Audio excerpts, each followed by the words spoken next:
mwingine wa ujumbe huo wa Ijumaa. Leo hii tutakuwa tukijifunza au tutakuwa na ujumbe unaosema msaada wa hakika. Msaada wa hakika. Msaada wa hakika. Kutokana na hali ya anguko ya mwanadamu, kwamba mwanadamu mwenyewe ana hali ya anguko na anaishi kwenye mazingira ya anguko, ambayo mara kwa mara huwa nasema kwamba mazingira ya anguko na hali ya mwanadamu ya anguko inasababisha kila kitu kisiwe katika hali ya ukamilifu. Wewe mwanadamu au mimi mwanadamu sina hali ya ukamilifu, na ninaishi katika mazingira ambayo sio makamilifu. Ni mazingira yenye changamoto nyingi, ni mazingira yenye matatizo mengi, ni mazingira yenye machungu mengi, ni mazingira yenye uncertainties nyingi. Na usema uncertainties manake ni mambo ambayo kunapokucha haujui mambo yatakuwaje. Haujui kesho itakuwaje. Labda tu kama Mungu anakuwa amekufunulia, lakini vinginevyo wanadamu ni kama vile tunapoenda kuna namna fulani ya giza. Lakini pamoja na hali hiyo ya giza, ni giza ya kiufahamu, kwa maana ya kwamba hatujui ya kesho, lakini tunaishi kwa imani kwamba Mungu anayejua hiyo kesho yetu ndiye ambaye anatufikisha huko na makusudi yake yatatimia kikamilifu katika maisha yetu. Bwana Yesu atusaidie sana. Bwana Yesu atusaidie sana. Hapa niliposema tu hayo machache, inawezekana kuna mtu ambaye anasema, mchungaji, umenikumbusha machungu nilionayo. Inawezekana kuna mambo ambayo ungetamani yafutike katika historia yako, yawe kama vile hayakutokea. Nilipokuwa nasoma somo la saikolojia kwenye kitabu kile, wakawa wameonyesha mfano wa mdada mmoja ambaye alikuwa amebakwa, na jambo lile likampa maumivu sana kisaikolojia. Alafu kwa sababu ni experience ambayo asingetaka imtokee kwenye maisha yake, aliifuta. Yaani kuna namna fulani hivi ambavyo aliifuta iwe kama vile haikuwahi kutokea. Sasa kwenye saikolojia, tuseme wanasaikolojia wanabainisha mambo ya namna hiyo kuwa kwa baadhi ya watu wanaokuwa wamefikwa na madhira ambayo hawataki yakumbukwe. Yaani kuna mtu mwingine anaweza hata kakataa kabisa. Ukimwambia jambo hili lilikutokea, anakataa kwamba hilo jambo halijawahi kutokea kabisa mpaka umletee ushahidi. Kuna namna ambavyo anailazimisha kufuta, analazimisha kumbukumbu hiyo iondoke, japokuwa ukweli unabaki pale pale kwamba jambo hilo lilikwisha kutokea. Sasa ndugu zangu, inawezekana ninapozungumza habari za maisha ya dunia, vile ambavyo ndani yake kuna machungu mengi. Hata Bwana Yesu mwenyewe alisema kwamba ulimwenguni mnayo nini? Mnayo dhiki. Inawezekana unakumbuka mambo mbalimbali ambayo yamewahi kuumiza moyo wako. Sio nia yangu kukukumbusha machungu ya nyuma, lakini kwa sababu bado tupo katika dunia, na kwa sababu hatujitoshelezi wenyewe katika hali ya anguko, hatuna uwezo wa kukabiliana na shida na matatizo na changamoto sisi wenyewe bila msaada. Hatuna uwezo huo. Tunahitaji msaada wa mwingine, lakini wakati mwingine huyo mwingine kama ni mwanadamu wenzetu, naye hana uwezo wa kutusaidia. Tunahitaji supernatural assistance. Supernatural maana yake unahitaji uwezo ambao ni zaidi ya uwezo wa kibinadamu. Ni supernatural. Ukisema supernatural maana yake ni uwezo ambao ni zaidi ya uwezo wa kibinadamu.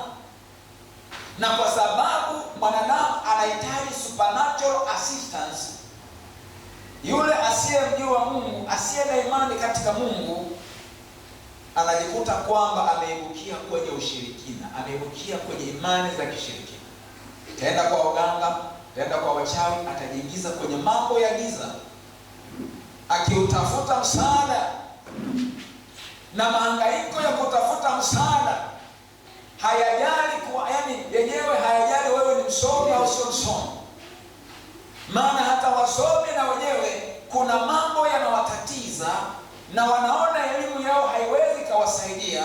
inafika mahali wanaona kabisa kwamba hakuna mwanadamu anayeweza kutatua shida zao, na wao utakutana nao kwa waganga wa kienyeji kama na wewe haumwamini huko kwenye kutafuta supernatural assistance. Unakutana nao huko, na wao huko kwenye mahangaiko huko. Haijalishi wewe ni tajiri au maskini, hata matajiri na wenyewe unakuta utabana nao huko kama wewe na wewe haumwamini. Haijalishi ni msomi, haijalishi ni sio msomi, haijalishi wewe una pesa au hauna pesa, ni tajiri au masikini, na haijalishi rangi, iwe ni mzungu iwe ni Mwafrika. Zipo nyakati ambazo hata yule ambaye anaonyesha kwamba amestaarabika sana, na yeye anahitaji supernatural assistance. Lakini habari njema ni hii ya kwamba sisi ambao tunamjua Mungu hatuhangaiki na kupotea kwenda kutafuta msaada kwenye nguvu za giza, kwenda kutafuta msaada kwa waganga wa giza, kwenda kutafuta msaada kwenye mambo ya ushirikina, kwa sababu tunaye Mungu ambaye ni msaada wa hakika. Msaada wa hakika ni Mungu. Msaada wa hakika sio waganga wa kienyeji. Msaada wa hakika sio wanadamu wenye utajiri. Msaada wa hakika sio wenye mamlaka katika dunia hii. Msaada wa hakika si mwingine wowote ule. Msaada wa hakika ni Mungu mwenyewe kupitia Yesu Kristo, kwa nguvu za Roho Mtakatifu na kupitia imani yako wewe. Bwana Yesu asifiwe sana. Hivyo ndugu zangu wapendwa, leo hii tunao, huu ni ujumbe wa kutiana moyo kwamba tunao msaada wa hakika, tunao msaada wa hakika. Na ndio maana mtunga Zaburi akasema kwamba nitainua macho yangu nitazame milima, msaada wangu unatoka wapi? Alafu akatoa jibu ya kwamba ni katika Bwana wa majeshi aliyeziumba mbingu na nchi. Huyo ndio msaada wa hakika. Amina. Na tunakumbushana haya na kutiana moyo haya kwa sababu kuna wakati ambapo hata mtu ambaye anakiri anamwamini Yesu Kristo na ameokolewa, wakati mwingine huwa inafika mahali anajaribiwa na yeye kuanza kutafuta njia za mbadala mbali na Mungu. Nataka niseme hivi, usitafute njia mbadala mbali na Mungu. Hapana, mng'ang'anie Mungu, mkimbilie yeye tu, umwangalie yeye tu. Yeye ndiyo msaada wa uhakika. Ndiye msaada wa uhakika. Usiwategemee wanadamu, na wala usije ukaingia mahali ukanaswa kwenye mtego wa kwenda kutafuta msaada kwenye supernatural powers ambazo ni evil supernatural powers. Mpendwa, usije ukanaswa kwenye mtego huo wa watu. Na sasa hivi shida ni kwamba shetani na yeye huwa anajigeuza kama malaika wa Mungu ili awapate walokole wasio na msimamo. Uganga wa kienyeji na uchawi ameuleta katika version, katika toleo jipya. Sasa kuna toleo jipya la uchawi, kuna toleo jipya la uganga ule wa kishirikina. Toleo jipya na sio jipya, yapo matoleo mapya, mitindo inakuja. Wao wanaweza wakajipa majina tu mazuri, majina ya manabii, majina ya mitume. Sina maana kwamba kila anayejitambulisha kama nabii na mtume kwamba ni wakodilo, hapana, sina maana hiyo. Lakini na wao wanajivika vyeo hivyo vya unabii na utume, halafu pepo wa uaguzi au kule ile kuna pepo wa uaguzi ambao tunakumbuka Paulo alikemea ile mwanamke ile kijakazi alikuwa na pepo wa uaguzi, si ndio? Sasa leo hii kuna watu ambao wana pepo wa uaguzi na wanafanya uaguzi, lakini wanasingizia kwa jina la Yesu kwamba wao ni manabii na wanaweza kuona yasiyoonekana kwa macho ya kawaida. Wanaweza wakasikia sauti ambazo si kwa masikio haya ya kawaida, na wanaweza wakaona mambo ya sasa na ya mbele. Wanadai wanasingizia ni kwa uwezo wa Roho Mtakatifu, lakini kama ni mtu ambaye uko makini kwa ajili ya kuzichunguza hizo roho uone kwamba zimetokana na Mungu au la, utagundua kwamba sio Roho Mtakatifu, lakini ni pepo wa uaguzi, ni roho chafu ambazo zinaigiza utendaji kazi wa karama mbalimbali za rohoni. Karama za mafunuo, karama za matendo ya miujiza, karama za uponyaji. Roho hizo chafu zinaigiza utendaji kazi wa karama hizo ili kuwaadaa watakatifu wa Bwana waache tumaini la hakika, msaada wa hakika Mungu na utendaji wake, waweze kukimbilia au waweze kunaswa kwenye mtego wa adui, wakidhani huko na kwenyewe wako salama. Ndugu zangu wapendwa, kabla hujautafuta msaada, fanya uchunguzi, dhamira yako ikiwa ni usalama wako wa kiroho, usalama wako wa kiimani. Usalama wako wa kiimani ni wa muhimu kuliko usalama hata wa mwili wako. Zipo nyakati ambazo Mungu huwa anaruhusu hata mtu wake asipone. Naongea maneno magumu. Ndipo mtumishi wa Mungu aliyeambia kwamba tengeneza mambo ya nyumba yako. Yaani wewe ili hauponi, wewe hautoboi.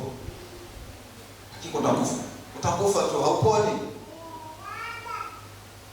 Hizo message tusingependa kuzisikia watu wa kizazi cha leo. Wewe nabii anakuja anakwambia nimetumwa na Mungu kuambia wewe hauponi. Yaani wewe utakufa, yaani katika ugonjwa huu unakufa, hauponi. Halo. Japokuwa yule mcha Mungu alipomlilia Bwana akamwongezea miaka mingapi? 15. Akamwongezea miaka 15.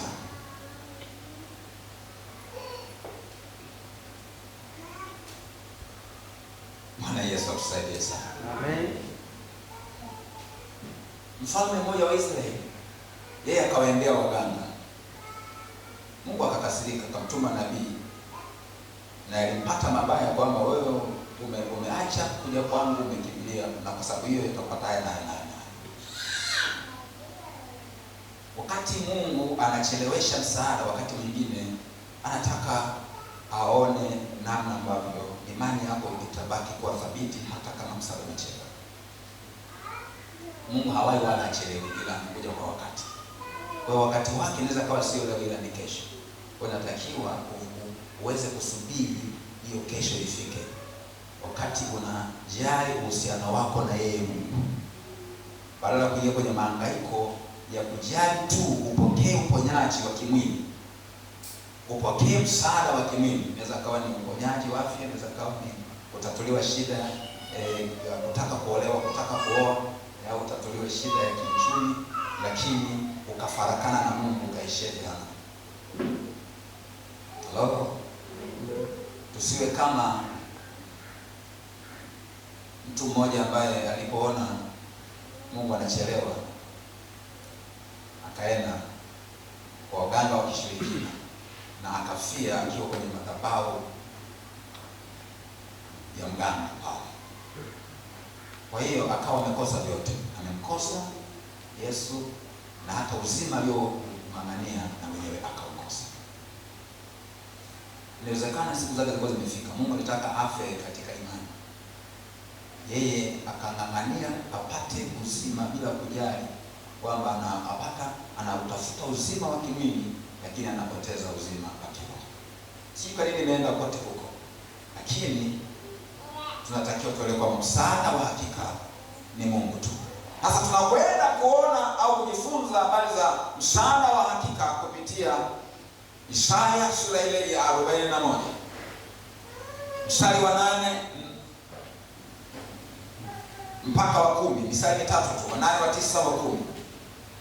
Isaya sura ile ya 41 ule mstari wa 8 mpaka wa 10, neno la Mungu linasema, nawe Israeli mtumishi wangu, Yakobo niliyekuchagua, mzao wa Ibrahimu rafiki yangu, wewe niliyekushika toka miisho ya dunia na kukuita toka pembe zake, nikikuambia wewe mtumishi wangu, nimekuchagua wala sikukutupa. Usiogope, kwa maana mimi ni pamoja nawe. Usifadhaike, kwa maana mimi ni Mungu wako. Nitakutia nguvu, na nitakusaidia, na nitakushika kwa mkono wa kuume wa haki yangu.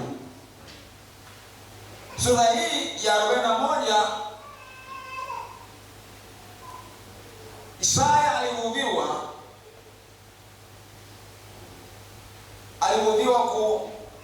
kuandika kwa habari za msaada wa Mungu kwa taifa la Israeli.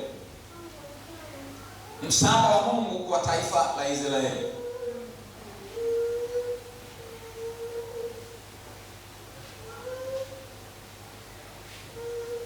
Kama tungerudi nyuma tusome ile mstari iliyotangulia, ule mstari wa 6 na ule mstari wa 7 ni mistari ambayo ni maarufu sana, mara nyingi watu wanaitumia kufundisha kuhusiana na masaidiano, kutiana moyo na kusaidiana ili kufanikisha mambo fulani ambayo tunayafanya. Lakini ukichunguza vizuri kwa muktadha wake, ukiuchunguza vizuri muktadha wake wa maneno hayo, utagundua kwamba maneno hayo yaliandikwa kama kejeli. Kuna kitu kinachoitwa satire. Ni kitu ambacho hata wale wanafasihi wanaosoma mambo ya fasihi, uchambuzi wa kazi za fasihi, kuna hiyo theme ya satire. Sasa yeye ilikuwa ni satire, ni kejeli ambayo Isaya ni kama vile anawakejeli maadui wa Israeli ambao hawana huyo Mungu wa Israeli, wanaitegemea miungu mingine, vile ambavyo katika harakati zao za kutaka ushindi na kukabiliana na taifa la Israeli wanakuwa na hali hiyo ya kutiana moyo. Ndio maneno hayo ambayo tunasoma kwenye mstari wa 6 na wa 7 pale anasema kwamba wakasaidiana kila mtu na mwenzake, kila mtu akamwambia ndugu yake, uwe na moyo mkuu. Seremala akamtia moyo mfua dhahabu, na yeye alainishaye kwa nyundo akamhimiza yule apigaye fuawe akiisifu kazi ya kuunga akisema, ni kazi njema, naye akaikaza kwa misumari isitikisike. Sasa hapo ukisoma kwa mfano NIV utakuja kukuta kwamba idols zimetajwa. Maana ya ni kazi ambayo ina uhusiano na sanamu ambazo zinaabudiwa. Yani idols ni sanamu ambazo zinaabudiwa kama miungu. Sasa si nia yangu kuanza kuchambua sana hayo yote, lakini anapoanza sasa ule mstari wa 8 anasema nawe Israeli. Neno hilo nawe Israeli ukisoma NIV kumetumika neno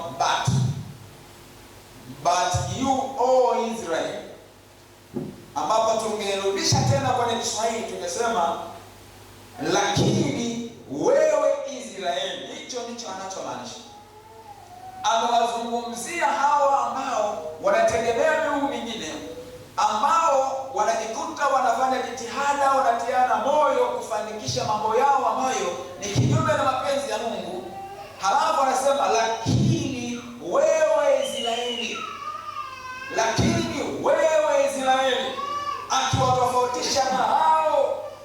Na hapo sasa ndipo tutaona vile ambavyo anawaelezea vile ambavyo hawa Israeli ni tofauti na hayo mataifa mengine, na vile ambavyo hawa hawana haja ya kuogopa kwa sababu wanaye Mungu ambaye ni tegemeo la hakika.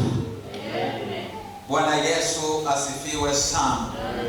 Bwana Yesu asifiwe sana. Hebu sasa tusome hiyo mistari. Hivi tulishasoma eh? Tulishasoma eh? Yeah.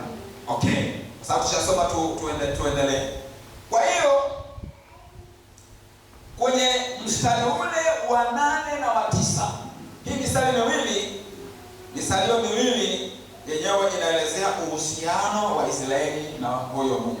Anasema nawe Israeli mtumishi wangu, Yakobo niliyekuchagua, mzao wa Ibrahimu rafiki yangu, wewe niliyekushika toka miisho ya dunia na kukuita toka pembe zake, nikikuambia wewe umtumishi wangu, nimekuchagua wala sikukutupa.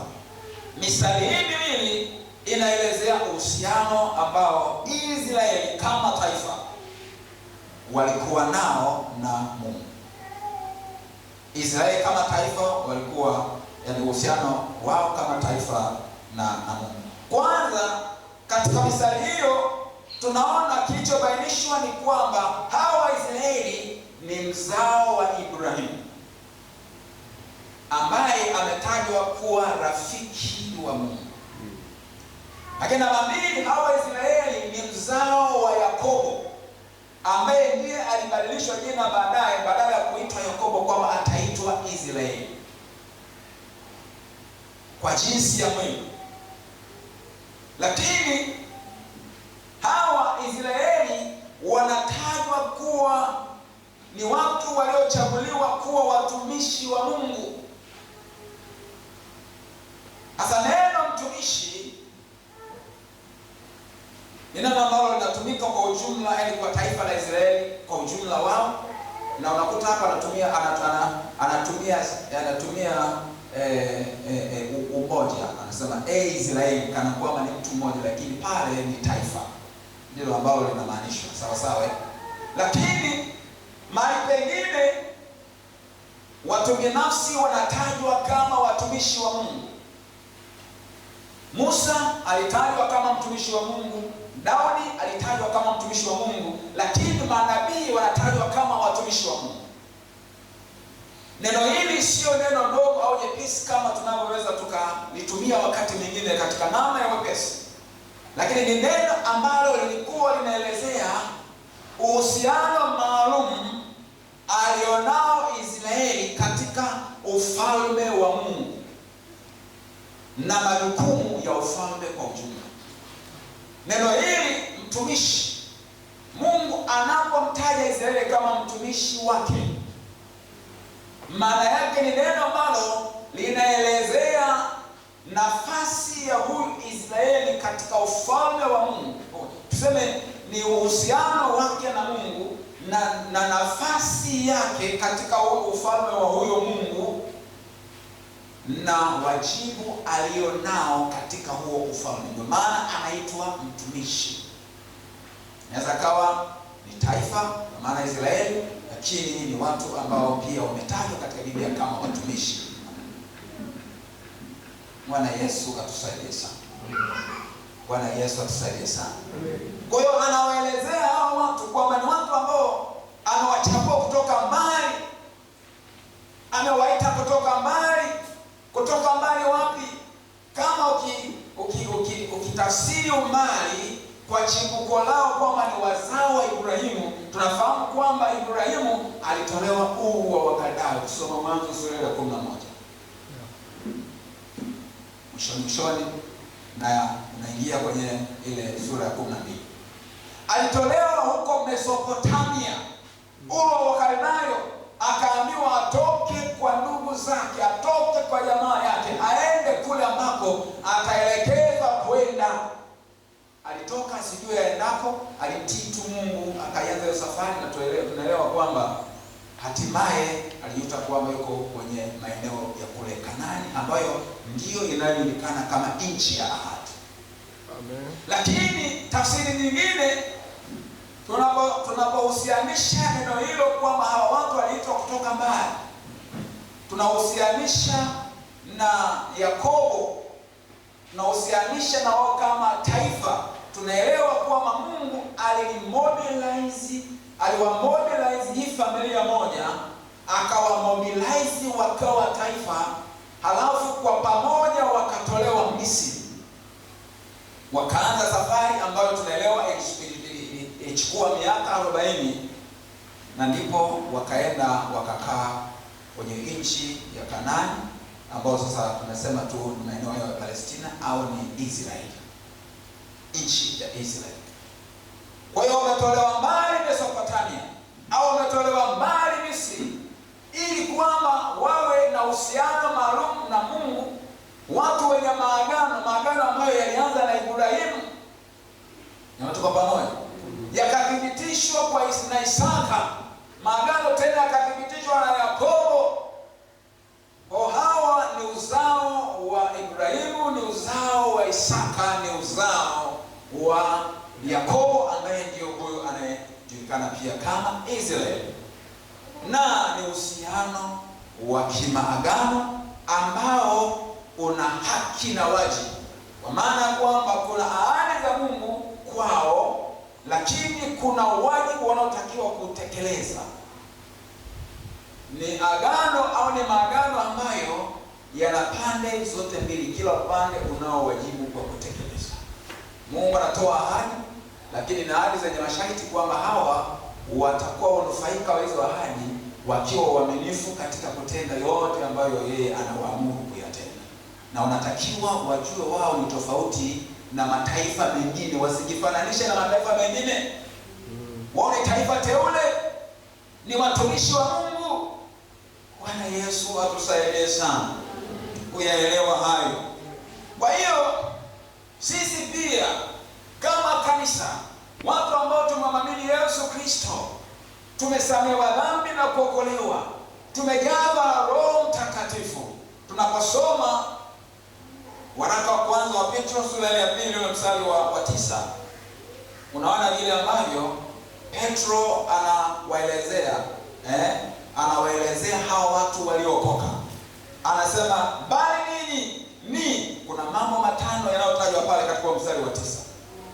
Waraka wa kwanza wa Petro sura ya 2 ule mstari wa 9. Kuna mambo matano. La kwanza anasema bali ninyi ni uzao mteule.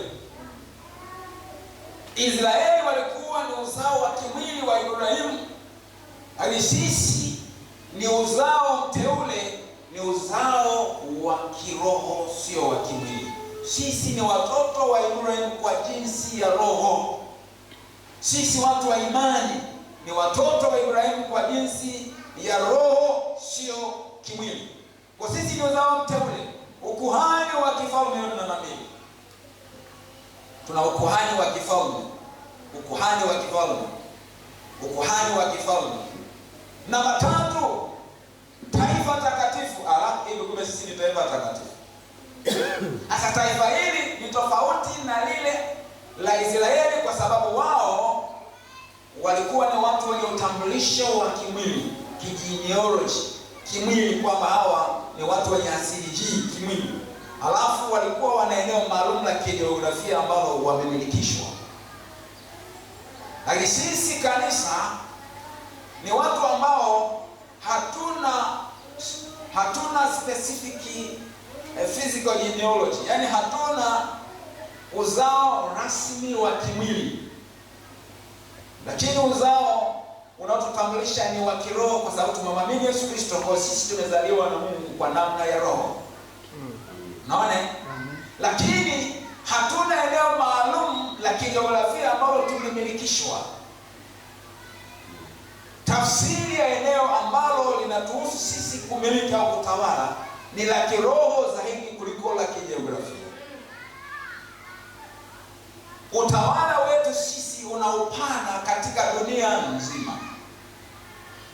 Unashughulika zaidi sio na territories zilizo physical territories. Haushughuliki sana na maeneo ya kijiografia, japokuwa maeneo ya kijiografia yanatuhusu pia. Lakini utawala huu, ufalme huu unajishughulisha zaidi na mioyo. Amen. Unajishughulisha zaidi na mioyo ya watu wanaoishi kokote kule. Ila watu hao wanapokombolewa, wanapomwamini Yesu, wanapofanya kuwa wana wa Mungu na wana wa ufalme, hao ndipo sasa maisha yao katika maeneo ya jiografia yanakuwa na influence. Kuna namna ambavyo wana influence maisha ya maeneo hayo wanayoishi. Wanatakiwa kimsingi kuwa hivyo, kuinfluence, yani wao kuwa na ushawishi chanya, kuwa na athari chanya katika maeneo wanayoishi. Kwa Bwana Yesu alipokuwa anafundisha ile sala ile inayojulikana kama sala ya Bwana, miongoni mwa vipengele ambavyo tulielekezwa kuomba ni kwamba ufalme wa Mungu fanyeje? Uje hapa duniani. Mapenzi ya Mungu yatimizwe wapi? Hapa duniani, kama anavyotimiza wapi? Kule mbinguni. Kwa tunapohubiri Injili, watu wanaokolewa, makanisa yanapandwa na shughuli za Injili zinaendelea, maana yake hapo tunafanya inakuwa ni kingdom extension. Ni upanuzi wa ufalme wa Mungu hapo unafanyika. Kila eneo ambapo kanisa limepenya, likapandwa, wakapatikana watu, hata kama si 100% wakazi wa hilo eneo, hata kama ni wachache, watu hao wanakuwa na nguvu ya kumiliki na kutawala jinsi zaidi ya kiroho, lakini wakianzia utawala au influence kiroho, wana influence pia maisha ya kawaida. Kwa namna hiyo tukubaliane kwamba kama kanisa ndilo ambalo linavutwa na dunia au kanisa linaivutia dunia kanisani, maana kuna mambo ambayo yanatokea kutokana na udhaifu wa kanisa. Jambo la kwanza ni kanisa kuvutwa na dunia. Tunaanza kuishi kama wana wa dunia. Tunasahau kwamba sisi tumo duniani, lakini sisi sio wa dunia. Tunasahau hilo kwamba sisi tumo duniani, lakini sisi sio wa dunia hii. Na ndio maana Paulo anawaambia Warumi anapoandikia ile waraka kwenye sura ya 12 ya kwamba wala msifuatishe namna ya dunia hii. Maana yake sisi watu wa Mungu tunaishi duniani, lakini hataki kufuatisha namna ya dunia hii, ila sisi tuwe sababu dunia kuishi kwa namna yetu. Haleluya. Kama ni usemi dunia ambapo tunaishi waathirike na lugha ya kilokole. Unaona mitazamo tuathiri dunia, iwe na mitazamo kama ya kwetu. Hata kama mtu bado hajamkubali Yesu kama Bwana Mwokozi wake, lakini angalau fikie hatua ya kukubali kwamba kwa kweli hakuna mwingine isipokuwa ni Yesu. Amkubali Mungu wa walokole. Kwa nini hujaona watu wa namna hiyo? Hajaokoka lakini anamkubali Mungu wa walokole. Kwa nini? Kwa sababu ameona matendo makuu ya ajabu ya huyo Mungu wa hao walokole. Bwana Yesu atusaidie. Ifike mahali ambapo hata wale ambao bado hawajafikia point ya kuokoka, lakini waamini ya kwamba wakiombewa watapata matokeo chanya kuliko wakienda kwa waganga wa kishirikina. Na watu wengi wengine tumewaombea na wengine mpaka leo hawajaokoka. Mama mchungaji majirani zake tupokuwa tunaishi pale, kwa nyakati tofauti ameishi na majirani ambao ni wa dini nyingine kabisa. Hawajafikia mahali pa kuchukua hatua kwamba wao sasa wayatoe maisha yao kwa huyu Yesu. Bado wana hofu, hawataki vita na wenzao vitu, lakini kwa siri wanapata huduma ya mama mchungaji. Na katika nyakati mbalimbali mama mchungaji aliwahi kuombea na Mungu akawasaidia katika kesi ngumu sana ambazo ziliwasumbua. Kesi moja wapo ilikuwa ni mtoto ambaye analia bila kupumzika. Sasa Mungu ametoka vipawa hivyo, sijui maana hata Victor naye asili ya kuokoka alianza kwenye kesi na hiyo. Mtoto ambaye analia na hanyamazi. Aliwahi kushuhudia na nani? Si ndio? Mangapi mnakumbuka ushuhuda wake? Usiku wa manane alimleta nyumbani akatugongea akiwa bado ni wa dini ile nyingine. Tukamwombea na tukampa masharti kwamba okoka kwanza. Nataka tu aone kwanza upendo na uwezo wa huyu Mungu tunemwomba. Unaona? Akaondoka, lakini akaona sasa mimi Bwana sasa hapa. Sasa hivi ndio salama Mungu sasa Mungu si ndio huyu sasa? Amina. Si ndio huyu? Si ndio huyu wa walokole? Na yeye mpaka leo hii na ni mzee wa kanisa. Amina. Sasa kuna mwingine naye alikuwa na kesi inayofanana. Mama mchungaji alipomwombea na wengine, yaani si mmoja wala sio wawili. Amina. Sasa hatusemi kwamba waombewe tu alafu wabaki dhambini, wabaki kwenye upotovu. Ni maombi yetu kwamba wafikie hatua ya kuamua kabisa, lakini angalau kwamba wewe mwana wa ufalme umeinfluence mazingira unayoishi. Majirani zako wamjue Mungu wako kupitia wewe.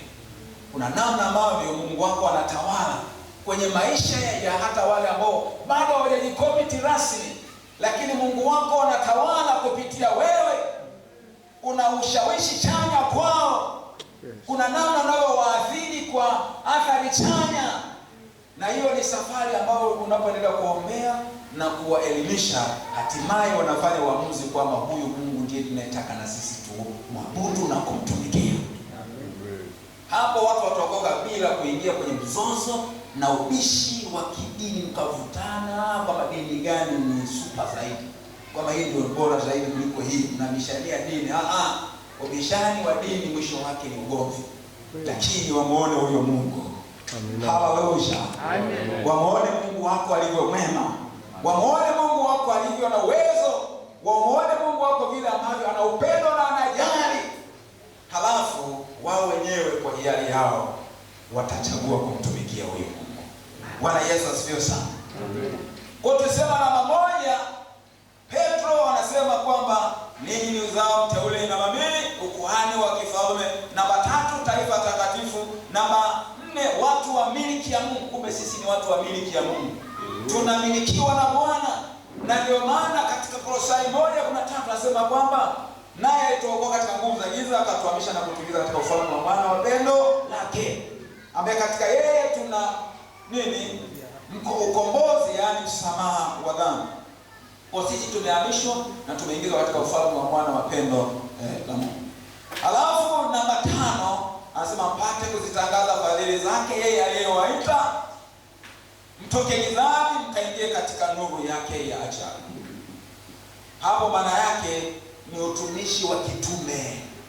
Utumishi wa kitume ndio huo ambao nimekwisha kuelezea tayari, ambao unaanzia kwenye mazingira yako, lakini Mungu anaweza kukutuma pia nje ya mazingira yako. Kwenye mstari ule wa 10 anasema ninyi mliokuwa kwanza si taifa, bali sasa ni taifa la Mungu. Mliokuwa hamkupata rehema, bali sasa mmepata rehema. Mungu atusaidie. Lakini hayo yote ili kwamba iweze kuwa halisi kwetu, lazima tuishi kwa imani. Kisoma Waebrania sura ile ya 10 mstari wa 38 anasema mwenye haki wangu ataishi kwa imani, naye akisitasita roho yangu haina furaha. Ishi kwa imani. Kwa imani. Kwa imani utaitambua nafasi ya uhusiano wako na Mungu. Kwa imani utatambua wajibu wako na nguvu ambayo Mungu amekupa katika kutekeleza wajibu ulionao, wajibu wa kifalme. Bwana Yesu atusaidie sana. Lakini kwenye ule mstari wa 10, ule mstari wa 10 sasa tunaona ahadi za Mungu kwa Israeli ambazo kimsingi ndizo ahadi za Mungu kwetu sisi pia. Mstari wa 10 leo unasemaje? Usiogope kwa maana mimi ni pamoja nawe, usifadhaike kwa maana mimi ni Mungu wako. Nitakutia nguvu na nitakusaidia na nitakushika kwa mkono wa kuume wa haki yangu. Hapo kuna mambo. Kuna kwanza tunaona vile ambavyo Israeli waliambiwa kwamba wasiogope wala wasifadhaike. Kwa sababu gani? Kuna sababu mbili zimetajwa pale. Kwanza ni kwa sababu Mungu yuko pamoja nao, na namba 2 ni kwa sababu yeye ni Mungu wao. Sasa neno hilo ni kwa ajili yetu sisi pia. Na ndio maana Bwana Yesu alipowapa agizo wanafunzi wake ya kwamba waende kuwafanya mataifa yote kuwa wanafunzi, mwishoni kwa yule mstari wa 20 ni Mathayo 28 kuanzia mstari wa 19. Ule mstari wa 20 mwishoni pale anamalizia kusema kwamba nami nitakuwa pamoja nanyi siku zote hata ukamilifu wa dahari. Kwa kuna ahadi ya Bwana Yesu kuwa pamoja na sisi tunapotekeleza utume wetu, sisi ambao tumeitwa kutoka gizani na kuingia katika nuru, na tumepewa kazi ya kuzitangaza fadhili zake yeye Mungu. Tunapotekeleza hilo ambalo linaitwa agizo tu, kuna ahadi ya kwamba yeye Mungu atakuwa pamoja nasi hata ukamilifu wa dahari. Mungu atakuwa pamoja nasi hata ukamilifu wa dahari. Nakutia moyo mpendwa ya kwamba Mungu yuko pamoja na wewe. Kama unatembea katika mapenzi yake, ninakutia moyo, Mungu yuko pamoja nawe. Narudia tena, Mungu yuko pamoja na wewe. Kuna nyakati unadhani ya kwamba Mungu amekuacha, lakini nakuthibitishia hakuna wakati ambapo Mungu amewahi kumwacha mtu wake. Nilikuwa nasoma kitabu fulani hivi ambacho yule mwandishi amesimulia kisa cha mtu ambaye alichukuliwa kwenye maono wakati anaota ndoto, akapelekwa ufukweni, alafu akawa anaonyeshwa, akiwa ufukweni anaonyeshwa nyayo alizokuwa anakanyaga akiwa katika nyakati mbalimbali za maisha yake. Kuna nyakati ambazo zilikuwa tu ni za kawaida, za raha, za kawaida tu, lakini kuna nyakati ambazo kwa ni ngumu sana, za hatari sana, ambazo anahitaji sana msaada. Sasa alichokiona kikamshitua. Aliona zile nyakati ambazo ni za hatari sana. Aliona kwamba kuna pea moja tu ya nyayo, hakuna pea mbili. Sasa hilo likamsumbua sana, ikabidi alalamike, hivi imekwaje? Nyakati ambazo nilikuhitaji sana, mbona uliniacha peke yangu? Akasema, mwanangu, sikukuacha peke yako, nyakati hizo nilikubeba. Amen. Kwa maana kwamba ile pea moja ya nyayo haikuwa pea ya nyayo za kwake yeye, ilikuwa ni ya Bwana Yesu alibeba. Amen. Kumbe Rose Muhando anaimba nibebe nichukue mikononi mwako niwe salama. Kumbe anaimbaga ukweli kitheolojia. Zipo nyakati ambazo Mungu anatubeba. Amina. Zipo nyakati ambazo Yesu anatubeba ili safari iendelee. Kinachomaanisha ni nini? Kinachomaanisha ni kwamba Mungu anatoa msaada. Haina maana wewe usiwajibike. Unawajibika na maisha yako, unawajibika kukabiliana na maadui, unawajibika kupambana kwa ajili ya mafanikio, unawajibika ili upate ushindi dhidi ya vita vya kiroho. Lakini zipo nyakati ambazo hauna uwezo wa kufanya chochote. Nyakati hizo zipo kwamba hakuna namna unavyoweza kufanya chochote, hakuna namna unavyoweza kupambana, hakuna namna unavyoweza kujikaza. Mungu anaingilia kati, anakubeba. Bado hata katika nyakati hizo utakuwa salama. Bado hata katika nyakati za namna hiyo utakuwa salama.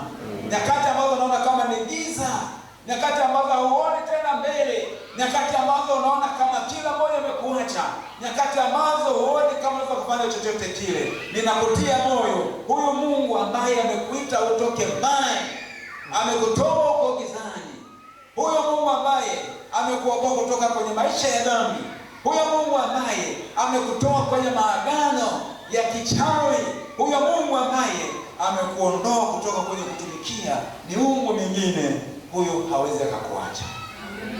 Hawezi akakuacha. Yuko pamoja na wewe siku zote. Na nyakati ambazo ni ngumu sana, ambazo hauwezi kufanya chochote, yeye anakubeba, safari inaendelea. Anakunusuru katika hatari ili ya kwamba uwe salama. Na ndio maana akasema mtumishi wa Mungu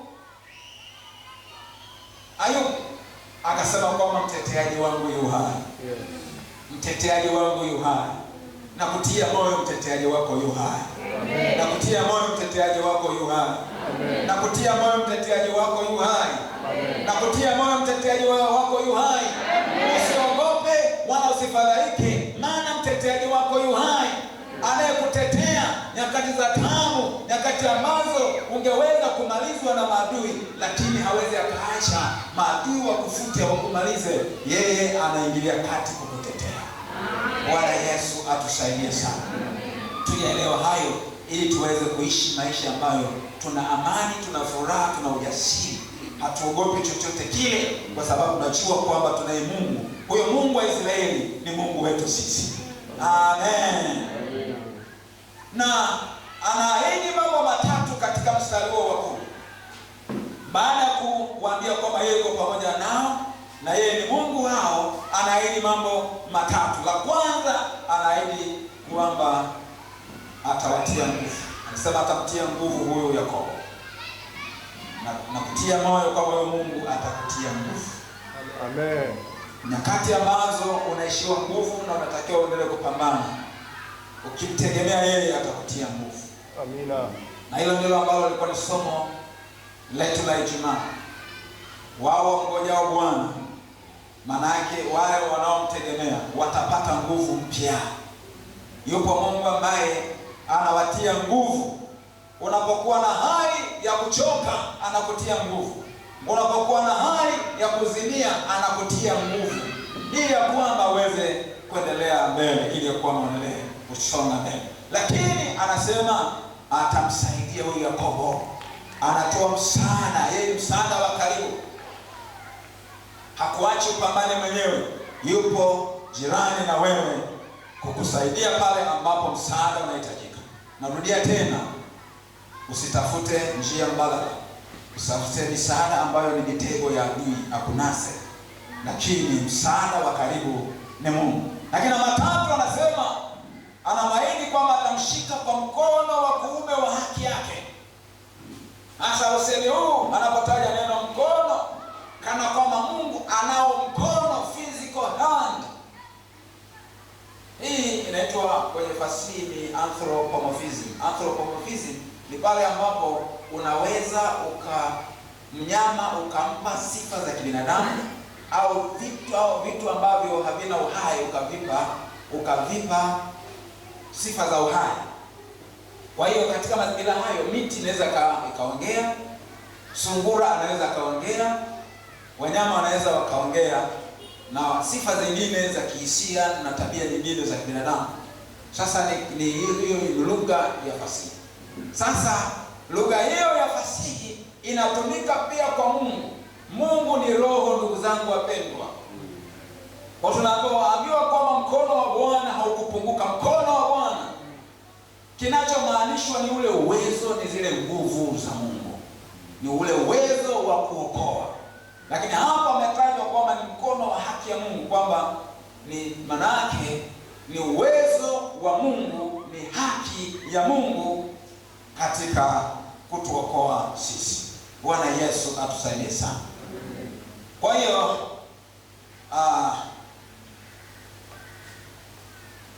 katika maandiko, mkono wa kuume wa haki ya Mungu, tunaona tafsiri hiyo vile ambavyo iko dhahiri katika Kutoka 15 unaposoma ule mstari wa 6. Tunaona vile ambavyo Mungu aliingilia kati na akawaokoa watu wake Israeli. Kimsingi aliwatoa kule Misri kwa mkono wa nguvu, ndivyo tunavyoambiwa katika maandiko. Lakini walipofika kwenye ile bahari ya Shamu, wanafuatiwa na jeshi la Farao nyuma. Mbele yao kuna bahari, hawana mitumbwi, hawana meli, hawana chombo cha kuwavusha kwenye ile bahari. Walimlilia Bwana, na Musa kwa ushujaa, Musa kwa imani akasema kwamba hawa wa Misri mnaowaona leo hamtawaona tena hata milele. Mungu atawapigania nanyi mtanyamaza kimya. Alafu Mungu sasa akatoa maelekezo kwa Musa, anachotakiwa kufanya ni nini? Kutumia fimbo yake ile. Aliponyoosha kwenye ile bahari ikapasuka, maji yakaachia njia ikapatikana, wana wa Israeli wakavuka kwenye ile njia. Walipokuja maadui na wenyewe kama wafuatie kupitia njia ile, Biblia inaonyesha wazi vile ambavyo walitoswa wote, askari wale, yale majeshi ya Farao yakatoswa kwenye yale maji ya bahari. Lakini taifa la Israeli wakavuka ng'ambo, na baada ya hapo wakaimba wimbo ambao unajulikana kama wimbo wa Musa. Ni wimbo wa ushindi. Sasa sehemu ya maneno yake ule mstari wa 6 anasema hivi: Bwana, mkono wako wa kuume umepata fahari ya uwezo. Bwana, mkono wako wa kuume wawaseta adui. Kwa wingi wa ukuu wako, ule mstari wa 7, kwa wingi wa ukuu wako wawaangusha chini wanaokuondokea. Wapeleka hasira yako, nayo huwateketeza kama mabua makavu. Huwateketeza kama mabua makavu.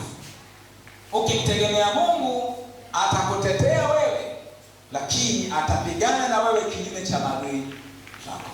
ambao naambiwa kwamba atawateketeza maadui zako. Maneno hayo hayo yanayofanana tunayaona maeneo mengine pia, anaposema kwamba kila silaha itakayoinuka kinyume chako haitafanya nini? Haitafanikiwa. Mali pengine waliambiwa Israeli ya kwamba adui atakutokea kwa njia moja, atakimbia kwa njia ngapi? Kwa njia 7. Maneno hayo haya expire, ni maneno ambayo ni thabiti mpaka leo hii, yanatimia kwako wewe unapomwamini Mungu. Ukimwamini Mungu upo salama, hauna haja ya kuogopa, hauna haja ya kuogopa. Ndugu yangu mpendwa, neno usiogope, neno ambalo limejirudia sana katika Biblia. Tunaambiwa kwa wale ambao wamehesabu, neno usiogope limejitokeza mara 360 na ngapi? 366. Ina maana kila kunapokucha angalau kuna neno moja linalokuambia usiogope. Usiogope. Na wakati mimi na mke wangu tunakaa tunajadili mambo mbalimbali, majukumu mbalimbali ya kifamilia, ya kihuduma na nini. Na wakati mwingine tunapoyaangalia katika uhalisia wake, hofu inataka kama kutushika. Kama tunawezaje haya? Yaani Roho Mtakatifu ni mwema na ni mwaminifu sana. Anatukumbusha haraka sana kabla hatujakanganyikiwa ya kwamba hamyawezi kwa nguvu zenu wenyewe. Upo msaada wangu ni wawezeshaye. Baada hapo tuna relax. Alafu Mungu amekuwa mwaminifu sana. Kwa moja baada ya nyingine linaondoka. Hili linaondoka, hili. Alafu baadaye mkiangalia nyuma, hivi tuliwezaje? Tulipitaje na pale? Hivi iliwezekanaje? Unashangaa. Yaani wewe mwenyewe ambaye ulivuka kwenye wakati fulani hivi Mungu unashangaa, hivi ulivukaje pale? Sio wewe, ila ni Bwana aliyekuwezesha. Amen. Ni Bwana aliyekuwezesha. Nataka nikutie moyo, hata kama mbele yako kuna bahari, halafu nyuma yako kuna maadui ambao unakufuatia, unaona kama umesongwa pande zote, ni mtu ambaye unadhikika pande zote, hauko salama. Ukiangalia hali ya uchumi wako, unaona uchumi wako ni hatari tupu. Maana zinahitajika fedha ili uweze kumudu mahitaji mbalimbali au majukumu mbalimbali kama mtu mzima, labda mwenye familia, au ni kijana ambaye una ndoto za maisha, unahitaji fedha usome, unahitaji fedha uanzishe biashara, lakini unaona kama fedha haipatikani, inakuwa ni jambo gumu. Inawezekana kuna vitisho vya adui, kuna roho chafu ambazo unahisi zinakufuatilia. Umeokoka ni kweli, inawezekana kama umejazwa Roho Mtakatifu, lakini unahisi kama unafuatiliwa na roho chafu. Nataka nikutie moyo katika hali zote, iwe ni vita vya rohoni kwa maana ya roho chafu ambazo zinapambana na wewe, au iwe tu ni mapambano ya kawaida ya maisha, mambo ya uchumi na mengineyo. Nataka nikutie moyo, yupo Bwana. Msaada wa Bwana upo kwa ajili yako. Msaada wa Bwana upo kwa ajili yako. Msaada wa Bwana upo kwa ajili yako. Inawezekana ni shida za kiafya, umepimwa na inaonekana una ugonjwa ambao hata madaktari hawajui utakusaidiaje. Labda ni ugonjwa ambao huna tiba. Nataka nikutie moyo, yupo yeye ambaye kwake hakuna lisilowezekana. Haleluya. Yeye ni tabibu wa karibu. Kama madaktari wameshindwa, yupo asiyeshindwa. Yupo asiyeshindwa. Na ndio maana watu naimba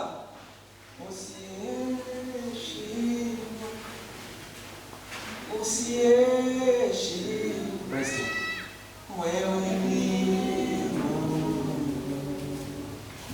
Usiyeshindwa, usiyeshindwa, usiyeshindwa, wewe ni Mungu.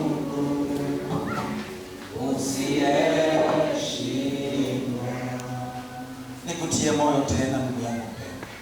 Kama ambavyo Israeli walitiwa moyo, maneno yale ambayo Israeli walitiwa moyo ni kwa ajili yako wewe pia. Maana kama ambavyo tumeona kwenye maandiko, wewe pia ni taifa teule. Wewe ni miliki ya Bwana. Na Mungu amesema atakuwa pamoja na wewe hata ukamilifu wa dahari. Hajalishi unapitia nini, na kutia moyo, yupo Bwana kukusaidia. Yeye msaada wako, kama ambavyo tuliimba ile Ijumaa kwamba Mungu msaada wetu tangu miaka yote. Na leo hii tunaimba kwamba yeye ni asiyeshindwa. Hashindwi hata kama shida ni ndoa yako. Yeye hashindwi hata kama kama shida ni za kifamilia, labda ni watoto unasumbua, yeye hashindwi. Hata kama shida ni za kiuchumi, mambo hayaendi sawa ya kiuchumi, unaona biashara zinakuwa ni ngumu, unaona mtaji unashuka badala ya kuongezeka, unaona mapambano na pengine ushindani wa kibiashara, unaona mambo uliyoyapanga hayaendi sawa sawa, unaona kama ni mtu ambaye unafeli, usikate tamaa, usivunjike moyo, usiogope, maana unamwamini asiyeshindwa. Huyu Mungu ambaye tunamtumikia ni Mungu asiyeshindwa. Ana uwezo wa kukusaidia, atakutoa kwenye hali hiyo, yupo tayari kukusaidia, yupo tayari hata kukubeba pale ambapo italazimu kwamba akubebe. Anahakikisha usalama wako. Nikawa na tafakari kwa habari za hawa mabalozi. Hata taifa letu lilipoingia kwenye shida kidogo ya kiusalama, nikaona vile ambavyo mataifa yale yaliyowatuma kuyawakilisha katika nchi, vile ambavyo wanafuatilia maisha yao. Na hiyo ndio kawaida. Ukiwa na balozi kutoka Marekani, maisha yake japokuwa anaishi hapa Tanzania ambayo ni third world country, maisha yake haishi kama Mtanzania. Yupo Tanzania lakini anaishi kama Marekani. Lifestyle yake, standard of living ni ya Kimarekani. Nyumba atakayoishi, vyakula atakavyokula, na kila vyakula vya wenyeji ni kwa hiari, si kwamba hana access na chakula cha nyumbani. Halafu nchi yake ina monitor usalama wake. Wakati fulani wanatoa vile viashiria kwamba mkae chojo huko kwa sababu za kiusalama. Kuna namna ambavyo wanatoa maelekezo ya kwamba hao walio kwenye nchi ya ugeni wanawakilisha taifa lao kubwa lenye nguvu, wawe salama hata kama nchi husika haiko salama. Lakini hali ikizidi kuwa mbaya, huwa wanakuja kuwachukua. Kama wewe ni mfuatiliaji, utakuwa umeona nchi ambazo zimeingia vita na changamoto na shida ngumu kabisa. Ukiona hali hapa haikaliki, wanafanya kila iwezekanalo kwenda kuwatoa watu wao, kuwarudisha kwenye nchi yao iliyo salama. Amani kirejea, usalama kirejea, ndipo wanaweza tena wakawarejeza watu wao kuendelea kuwakilisha. Sasa maandiko yanasema kwamba sisi japokuwa tupo hapa duniani, lakini wenyeji wetu sio wa hapa duniani. Hiyo ni katika Wafilipi. Wenyeji wetu sio wa hapa duniani. Ametumia neno wenyeji, lakini kwenye Kiingereza ni citizenship, kwa maana sisi hatuna uraia wa hapa duniani. Ukiisha kumpa tu Yesu maisha yako, uraia wako unabadilika. Unakuwa na uraia wa mbinguni. Unaishi duniani, lakini ni raia wa mbinguni anayeishi duniani. Haleluya. Na ndio maana lifestyle yako inabadilika, inakuwa sio ya huko uraiani, uraia wa nchi unapoishi. Unaishi duniani lakini kwa kufuata mila na desturi za watu za mbinguni, ambapo wewe ndio uraia wako upo. Kuna vyakula ambavyo ni mwiko raia wa nchini kwako kula, hautavila hata kama wenye nchi ambayo wanakula vyakula hivi.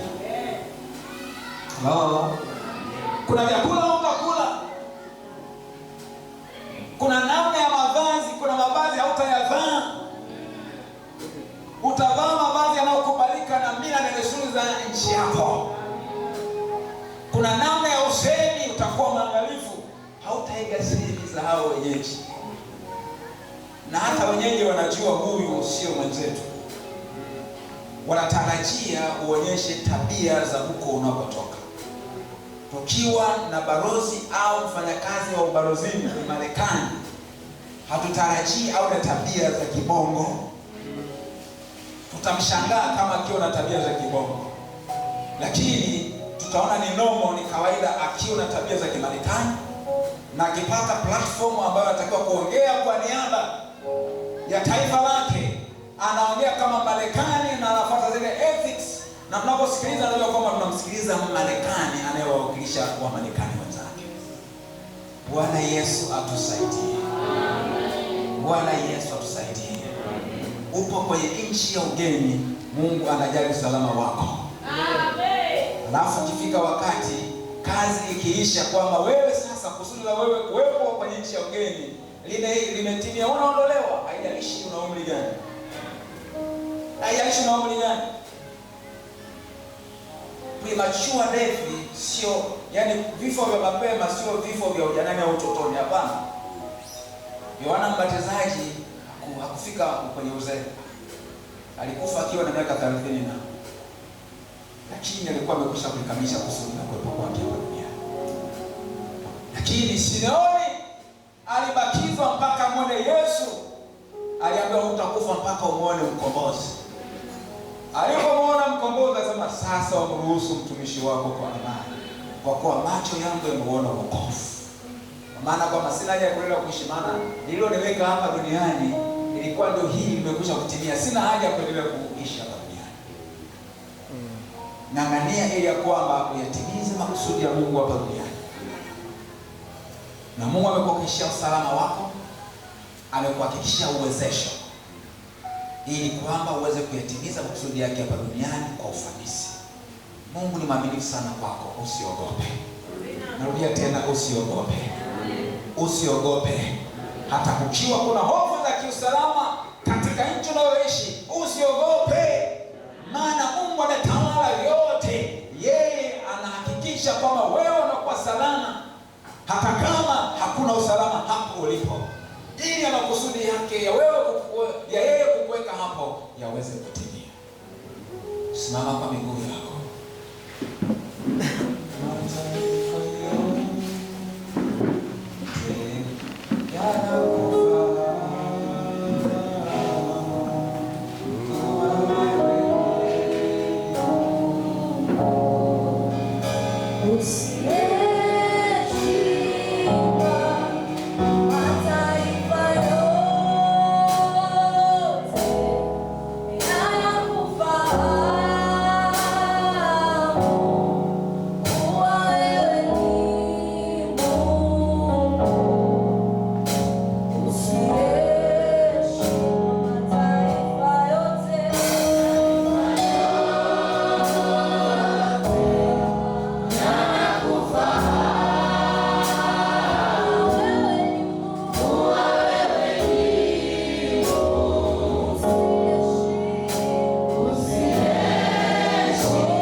Mungu asiyeshindwa.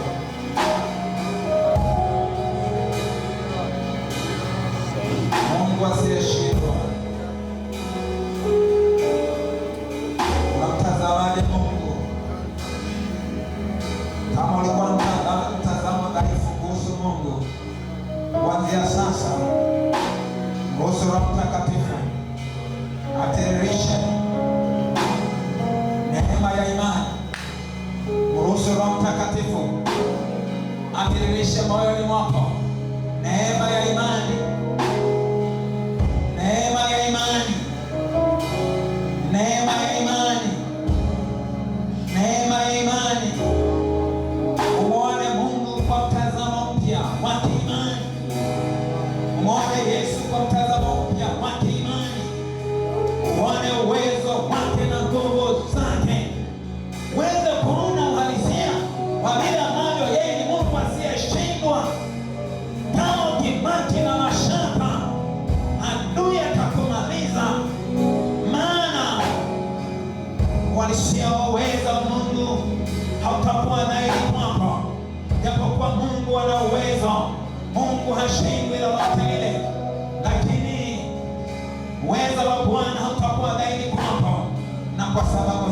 imeishia kushindwa, lakini Roho Mtakatifu sasa anaachilia neema ya imani, anaachilia neema ya imani, anaachilia neema ya imani. Wanafunzi wa Yesu waliomba waongezewe imani, na mimi nakuombea ya kwamba neema ya imani iweze kuachiliwa kwako, iweze kuachiliwa kwako. Neema ya imani yakiachiliwa kwako, matatizo ambayo unaona ni makubwa sana, utaona ni madogo tu, utaona si kitu, ukiyafananisha na Mungu hapa mwenye uwezo, Mungu asiyeshindwa, Mungu wa milele, yeye awezaye yote, awezaye yote.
Kwenye ufahamu wangu Baba, badala ya kuendelea kuomba, maana tumeomba sana, ni wakati wa kupokea kwa imani. Wewe ambaye unaamini kwamba Mungu hashindwi, na unalo tatizo, unalo jambo, unalomwomba Mungu na unalomlilia Mungu akusaidie, umeomba pengine kwa muda mrefu ili Mungu akusaidie, wakati huu sasa ni wa kupokea na kushukuru. Hebu pita mbele sasa, umshukuru Mungu hapa madhabahuni. Uwe na neno la kushukuru kwa imani kwamba yeye asiyeshindwa amekwisha kushuka kukusaidia katika shida yako, na tayari ninaona uwezo sio wa kawaida. Imani ni mazingira ambayo yanaruhusu utendaji wa Mungu.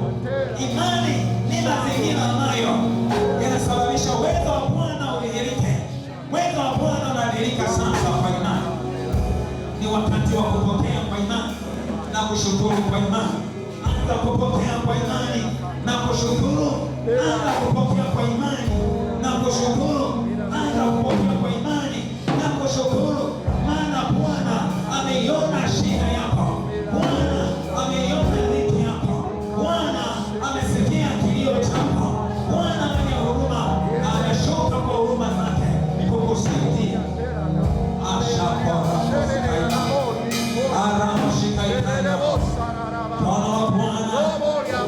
Mkono wa Bwana ukukumbuka hata usiweze kuokoa. Upo mkono wa Bwana kwa ajili ya kuokoa. Upo mkono wa Bwana kwa ajili ya kuokoa. Upo mkono wa Bwana kwa ajili ya kuponya magonjwa. Upo mkono wa Bwana kwa ajili ya kukufungua kutoka kwenye vifungo vya giza. Pokea uponyaji wa Bwana. Pokea kufunguliwa sasa kwa imani. Pokea kufunguliwa kwa imani. Pokea kufunguliwa kwa imani. Pokea kufunguliwa kwa imani. Pokea kufunguliwa kwa imani. Pokea kwa imani kwa jina la Yesu. Rimo sango na mozi baita. Unajiconnect sasa na hazina ya upendo wa Mungu. Unajiconnect na hazina ya utajiri wa uponyaji wa Mungu. Unajiconnect kwa imani. Unajiconnect kwa imani. Unajiconnect kwa imani sasa. ashapokakasaika. Ninaona Mungu amefungua hazina yake, amefungua hazina yake mbinguni kwa ajili ya uponyaji wako. Amefungua hazina ya uponyaji, amefungua hazina ya utajiri wa kiuchumi, amefungua hazina ya amani yake, furaha yake. Chochote ulichopungukiwa wewe, ukiamini Bwana anakutiririsha kwako, Bwana anakiachilia kwako tena kwa mafuriko, anakiachilia sasa kwako kwa mafuriko, kwa imani. Amini tu, amini tu. Asante Bwana, asante Bwana, asante Bwana, asante Bwana, asante Bwana, asante Bwana, asante Bwana, asante Bwana. Jina lako Bwana libarikiwe, jina lako Bwana litukuzwe, jina lako Bwana liashiriwe, jina lipitalo majina yote. Asante kwa neema yako, asante kwa msaada wako, asante kwa msaada wako, asante kwa msaada wako, asante kwa msaada wako, asante kwa uponyaji wako, asante kwa kufungua watoto wako ya Bwana, asante kwa kumsaidia ndugu huyu, asante, asante. Anza kushukuru sasa, kiwa umenyosha mikono yote miwili juu. Shukuru Mungu maana amekwisha kutenda. Shukuru Mungu amekwisha kutenda. Shukuru Mungu amekwisha kutenda. Shukuru Mungu amekwisha kutenda. Mambo ya kiimani yanakuwa kama ya upuuzi, lakini nashuhudia kuna mtu amekwisha kupokea muujiza wake. Nashuhudia kuna mtu amekwisha kupokea muujiza wake. Nashuhudia kuna mtu amekwisha kupokea muujiza wake. Unapoendelea kushukuru kwa imani, naona vile ambavyo Mungu anaendelea kutiririsha, anaendelea kutiririsha neema yake, neema ya ushindi, neema ya mafanikio. Anaitiririsha neema ya ushindi na mafanikio, anatiririsha uponyaji wa afya yako, anatiririsha neema ya uzazi, anatiririsha amani kwa ajili ya ndoa yako, anatiririsha msaada kwa ajili ya watoto wako. Imosika moskaita arina nikosika inamona rimo shako rabosika inamona rimo nakarabosikaita mariko toshita rimo saka